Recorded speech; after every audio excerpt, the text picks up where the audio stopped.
We are a civilized country. They would never really do that. You're overreacting. Don't be daft. These are all very common responses I get when I tell people that the Conservative Party want to get rid of human rights. And I say it in those times and I say it now and I'll continue saying this. I hold this opinion because I'm actually listening to what they say.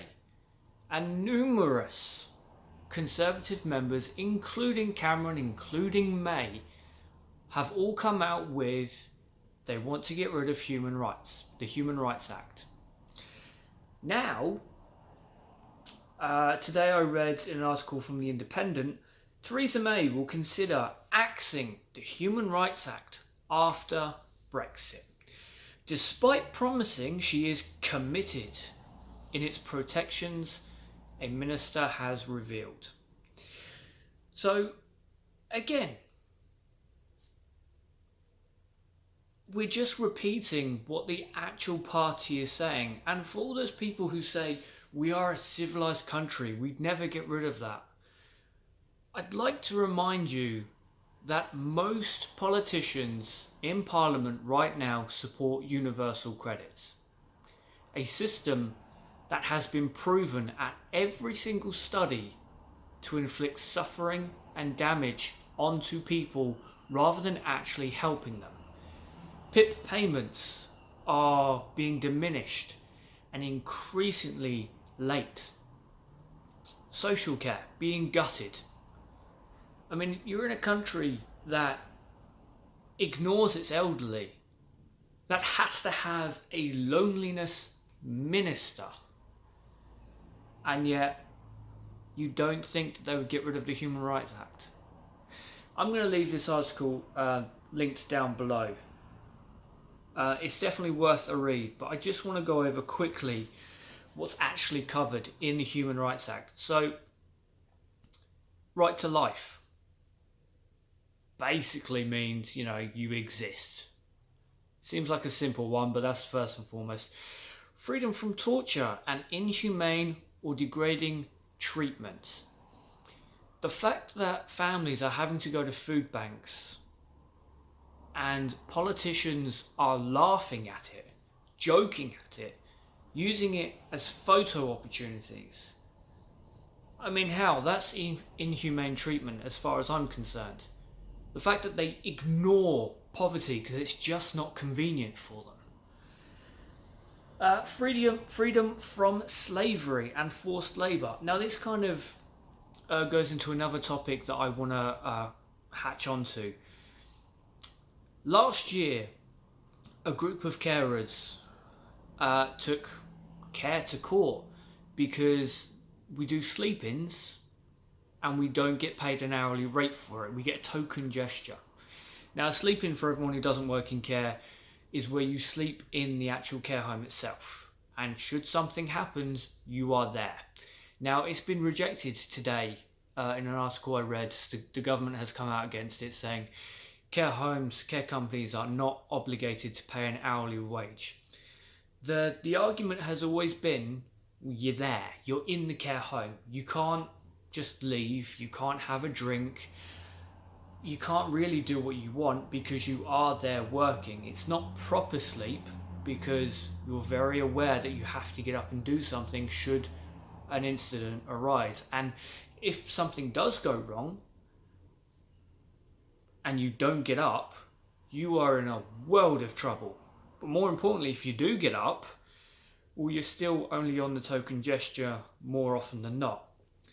So, while wake night staff are on fairly decent wages depending on which company you're with, you may only get 30 quid. Again, more often than not, you've done a 14-hour shift, 14 and a half hour shift. You're then sleeping there and doing another 12 to 14 hours after that. Yet you're only getting paid a token. It's obscene.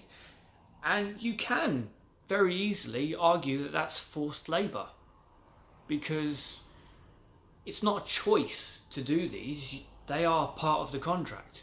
they come up on the rota, you have to have a damn good reason to not do it. And simply saying, well, I'm not going to get paid enough, isn't going to cut it. Back to it. Rights to liberty and security. So this is essentially saying that platforms like mine, I criticise the government all the damn time. Well, I could lose that right because I'm no longer going to have human rights. Right to fair trial. That kind of goes without saying, really, doesn't it? No punishment without law. Basically, they can't punish you for doing something that you haven't done. Alright, it's a little more complicated than that, but that's the basic outline. Respect to your private and family life, home and correspondence. Freedom of thought, belief and religion. That one plays up quite a bit. I just watched a video. I will try to find it. It was James O'Brien talking with someone. It was on someone else's channel. And at the end of that, the guy's video, the guy came out and spoke and said, for all you Brexiteers, don't argue Brexit on financial standings and economic standings because you won't win. Argue it on immigration and the amount of Muslims that won't be allowed into the country. That kind of link there. It's not a great link, but losing human rights. So what if they suddenly decide that Christians aren't allowed in this country? Hell, what if an atheist gets into office and bans religion in general? You've given away your human rights, so you have no grounds to complain. You can go to prison without a fair trial because there are no human rights because you allowed conservatives to have the power. Freedom of expression, freedom of assembly and association, right to marry and start a family, protection from discrimination in respects of these rights and freedoms. Protocol 1, Article 1, right to peaceful enjoyment of your property, right to education. That's something that we're seriously struggling with, thanks to Philip Hammond, his response of teachers saying across the country, we haven't got enough money to open up, cuts the education budget. Again. Cheers, Philip. Right to participate in free elections. That's one that predominantly comes up, and they found a beautiful way of skirting around that. So voter ID is a form of restricting who can actually vote. Now, I've got ID, but let's assume that I'm at work for 14 hours a day and I leave my ID at home. Well, if I have to work on the day that we're meant to vote, I have to find the time and agree it with my boss where I can leave for the allotted time to go to my voting station to vote. If I forget my ID, well, that's a whole nother issue. Or if I don't have ID. For another example, my mum, her passport is invalid. So she would have to buy a passport, something very, very hard to do on universal credits, just so that she can have a voice that matters. It is a great way of weeding out the people who are likely to vote for Labour or even UKIP. Because, hey, they don't have money. They're not in a position where they have multi-millions behind them. So that's something that pops up. And I'll leave a link to the site I've got the Human Rights Act from as well. But I also want to tag in Jeremy Corbyn put the vote for no confidence finally in Theresa May's government. A number of people that we thought would side with Corbyn sided with Theresa May, including the Liberal Democrats. Now cast your mind back to 2010. Lib Dems decided to prop up David Cameron's government and begun their reign of horror on this country. A lot of people who voted for the Lib Dems felt incredibly betrayed by this. And they were right to. Hell, I was one of them. And a lot of those people, and I have a number of friends who did it, have said because of that they will never vote Lib Dem again. The leader of the Liberal Democratic Party recently came out and said he now fully supports Theresa May and would not side with Corbyn in any more votes of no confidence. We've already seen what universal credits does. Since 2010, homelessness has just gone up and up. NHS has been cut. Education has been cut. Social care has been cut. Homelessness gone through the roof. While the houses that are being bought are so bloody expensive that only people who have a lot of money can actually buy them. So there are more people living on the streets because they don't have the money. The government says you are in full-time employment if you work 1 hour a fortnight, but that is not enough to put a roof over your head. Pensioners now have to pay TV licence while members of parliament don't.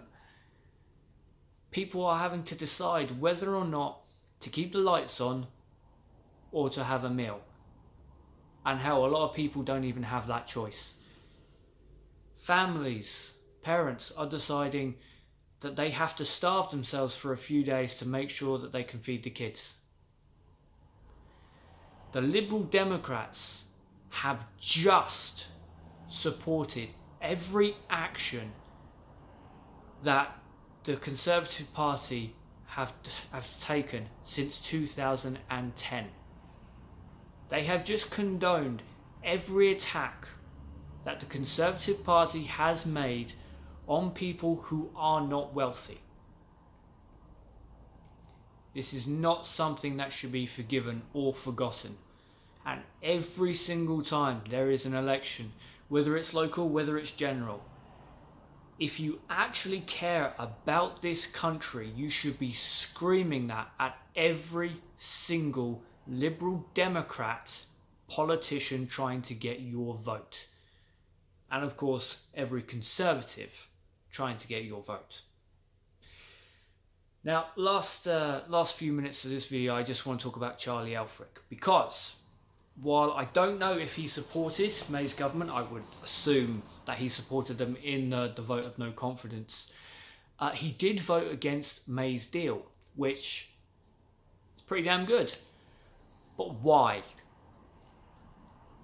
In his own words, he voted against it because he doesn't want the taxpayer to pay the 38 or 39 billion in the divorce settlement. Slightly ironic, considering the last tax year he spent over £100,000 of taxpayers' money in expenses, but okay, we'll let that go. If we don't pay this 38, 39, I can't remember which exactly it is, say it's 39. If we don't pay the 39 billion, we are telling every single country in the world that we are a country that doesn't pay its debts. Now, a hard Brexit, we won't have to pay that at all. But any kind of deal, for anyone even remotely saying, and this includes the dickhead who owns Wetherspoons, if we don't pay that money, now bear in mind, this is not just the EU saying you have to pay it. This is our politicians in the room with them agreeing. If we don't pay that, we're telling New Zealand, we're telling Australia, Japan, Canada, every country that we want to deal with, every single one of them, that we don't pay our debts. Hey, Japan, come on, let's set up a whole trade deal. It would be great. Oh, what's up? We owe you 40 billion? Okay. I mean, we might pay you, might not. It's just a risk you'll have to take. If you have a good argument for Brexit, it stands on its own merits. But not paying your bills is a damn stupid argument. And you know it is.